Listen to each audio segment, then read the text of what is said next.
오늘은 세우는 자와 허무는 자, 세우는 자와 허무는 자 이라는 제목으로 말씀을 상고합니다. 우리가 이 도심지를 보면 한쪽은 이제 점점 건축이 잘 이루어져 가고 한쪽은 계속 그 지역이 허물어져 가고, 그러면 사람들이 객관적으로 볼 때 점점 세워지는 도시로 가서 살고 싶고 허물어지는 도시는 떠나고 싶어요. 일반적인 사람들의 판단입니다. 근데 그런 건물뿐만 아니라 우리 사람도 점점 그 개인이 점점 세워져 가는 사람도 있고, 어떤 사람은 그 개인이 인생 살수록 점점 허물어져 가는 걸 느끼는 사람이 있어요. 또 가정도 그렇고, 또 이 사람들이 살아가는 이 공동체, 이웃 공동체도 관계가 점점 세워지는 관계가 있고 점점 허물어지는 관계가 있어요.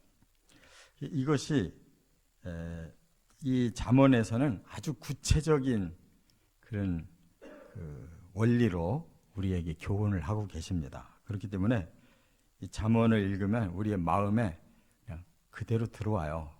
왜냐하면 경험적인 그러한 격언이기 때문에 우리는 그걸 깨닫는 순간부터 세워질 수도 있고, 깨닫지 못하는 사람은 그대로 허물어질 수가 있다, 그 말입니다. 그래서 오늘은 이제 자신에 대해서, 또 하나는 가정에 대해서, 또 하나는 이웃 관계에 대해서 어떻게 세워지고 허물어지는지 이걸 깨닫도록 하겠습니다. 첫째는 1절부터 3절에 보면 자신을 세우는 자와 허무는 자, 이게 뭐가 다르냐. 1절에 아주 직설적으로 말씀했어요. 훈계를 좋아하는 자는 지식을 좋아하거니와 징계를 싫어하는 자는 짐승과 같으니라 그랬어요. 우리 자신을 점점 세워가는 사람 특징과 자신이 점점 무너져가는 사람의 특징이 이렇게 다른데, 훈계를 좋아하는 사람이 있고 이것을 싫어하는 사람이 있어요. 이거 차이라는 거예요. 이 훈계라는 말이 무사르라고 그러는데, 훈련시킨다, 또 잘못하면 책망한다, 또 징계도 한다, 이런 것이 훈계라는 뜻이에요. 그러니까 하나님의 그 계명을 가지고 가르쳐서 바르게 살으라고 이렇게 주는 말을 좋아하는 자, 이 말을 받아들이는 자예요. 저 훈계가 나를 위해서, 나를 세우기 위해서 주시는 교훈이구나. 또 때로 내가 그렇게 못 살기 때문에 책망하고 바르게 살으라고 가르쳐 주시는구나. 이렇게 받아들이는 사람은 지식을 좋아한다. 이 말은 지식이 생긴다는 거예요. 여기서 지식이라는 말을 제가 많이 썼는데, 다트라고 하는 이 단어는 머리로 아는 지식이 아니라 하나님이 지혜를 주시고 그것이 우리의 삶에 응용이 되는 지식. 이건 다시 말해서 체험적인 재능을 말하는 거예요. 그만큼 삶이, 능력이 나타나는 거예요. 그런 지식이 생긴다는 거예요. 지혜로부터 지식이라는 열매가 맺어지는 거예요. 그렇기 때문에 그게 어디서부터 오느냐? 하나님의 말씀으로부터 오는 거예요. 진리가, 지혜가 우리를 계속 가르친다 이 말이에요. 때로 우리가 부족하고 잘못된 것을 깨우쳐 주시고 책망으로 들어오죠. 말씀을 듣다 보면 책망이 올 때가 있잖아요. 그거를 달게 받는 거예요. 그럼 그 사람은 점점 체험적인 능력이 그의 마음속에 생겨서 변화가 온다는 거예요. 점점 그의 삶이 세워지는 거예요. 반대로 징계를 싫어하는 자는, 이거는 그런 걸 듣기 싫어하는 사람이 있어요. 나에 대해서 어떤 책망이 온다든지 하면은 그걸 역으로 나가는 사람이 있어요. 내가 뭐가 어때서 하고 바로 반발을 해요. 싫어, 이렇게 거절을 한단 말이에요. 이런 사람을 뭐라고 그랬어요? 징계를 싫어하는 자는 짐승과 같으니라 그랬는데, 이 짐승이라는 말이 뭐냐면은 원어가 바아르라고 그래요. 이거는 야만인이다 그런 뜻이에요. 야만인. 사람은 사람인데 다듬어지지 않은 들판에서 지멋대로 그냥 살아가는 그런 야만인이다 그런 뜻이에요. 그래서 그걸 짐승이라고 표현한 거예요. 그러니까 다듬어져 가야 자신이 진짜 필요한 능력이 생겨서 점점 자기를 세워가는데, 이거를 계속 거역하는 사람은 스스로 야만인이 되어가는 거예요. 그 다음에 2절에는 또 이렇게 말씀했어요. 선인은 여호와께 은총을 받지만 악을 꾀하는 자는 정죄를 받는다. 우리 자신이 하나님께로부터 은총을 받아야지 하나님께로부터 정죄, 너는 이런 죄 졌고 저런 죄 졌다라고 죄인이 계속 돼버리면 이거는 결과가 뻔한 거예요. 하나님의 은총을 받으면, 사랑을 받으면 사람은 점점 세워지죠.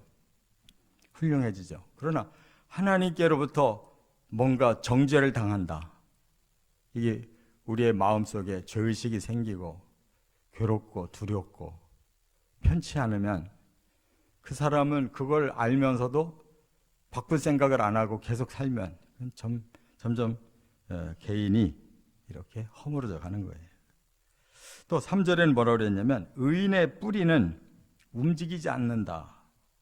그런데 악으로서는 굳게 서지 못한다.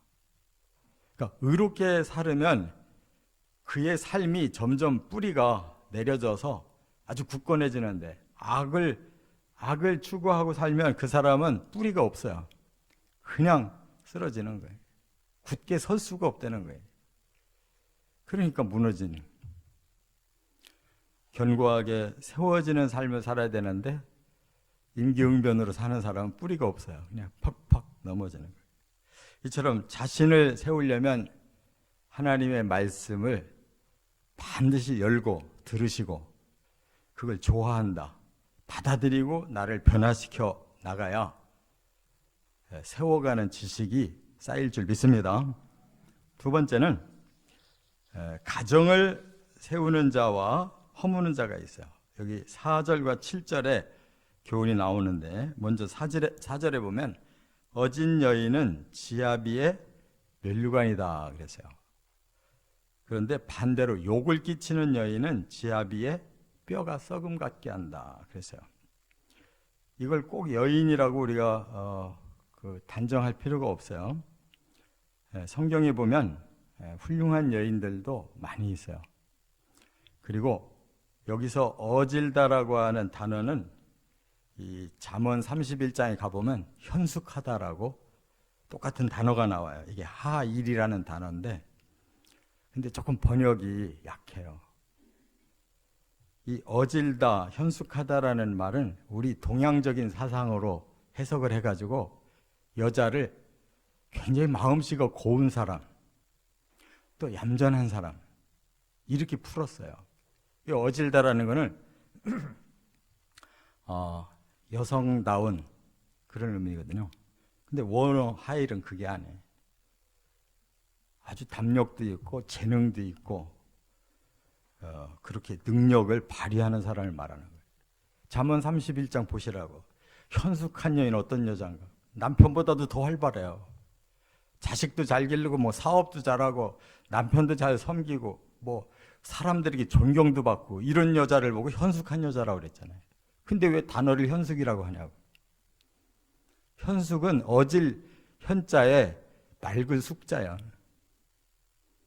어질고 맑기만 해가지고 어떻게 그런 능력 있는 삶이 나와요. 그러니까 해석을 잘못한 거 아니에요. 그 내용은 전부 대담한 여자인데, 사사시대에도 드보라 같은 여자 사사가 나왔잖아요. 여자 선지자들도 여러 대 있고. 그러니까 성경은 남녀를 뭘로 구분하냐면 사람을 생산하는 성의 차이로 구분하지 능력으로 차별을 두지 않습니다. 암수의 그 원리가 자연의 법칙이에요. 모든 짐승 세계도, 식물 세계도 암수가 있잖아요.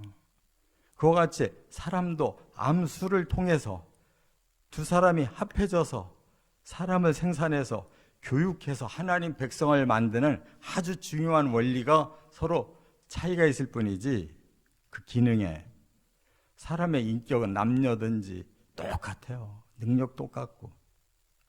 그렇기 때문에 성경에서 이렇게 동양적인 사상으로 여자를 조용하고 그냥 겸손하고 이렇게만 생각하면 안 된다. 이게 비성경적인 그 해석이란 말이에요. 이게 지아비의 면류관이라는 뜻이 뭐겠어요? 자기 남편을 아주 훌륭한 사람으로 만들어 놓는다는 거예요. 고분고분하고 말만 잘 들어도 어떻게 남편이 훌륭해져요?